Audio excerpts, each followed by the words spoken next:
večer.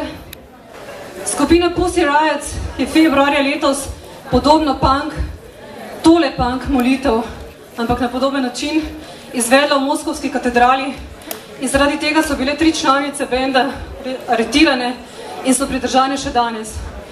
V petek se pričakuje razsodba in trenutno je predlagana 3-letna zaporna kazen zanje. Lahko jih čaka prisilno delo in zelo slabe razmere v ruskih zaporih. Amnesty International tretira te 3 članice skupine, Nadežo Tolokonikovo, Marijo Aljokino in Jekaterino Sečumivo za zapornice vesti, kajti vse, kar so naredile, je bilo, da so miroljubno izražali lastno mnenje. Vabimo vas, da danes podpišete peticijo za izpustitev članic Pussy Riot.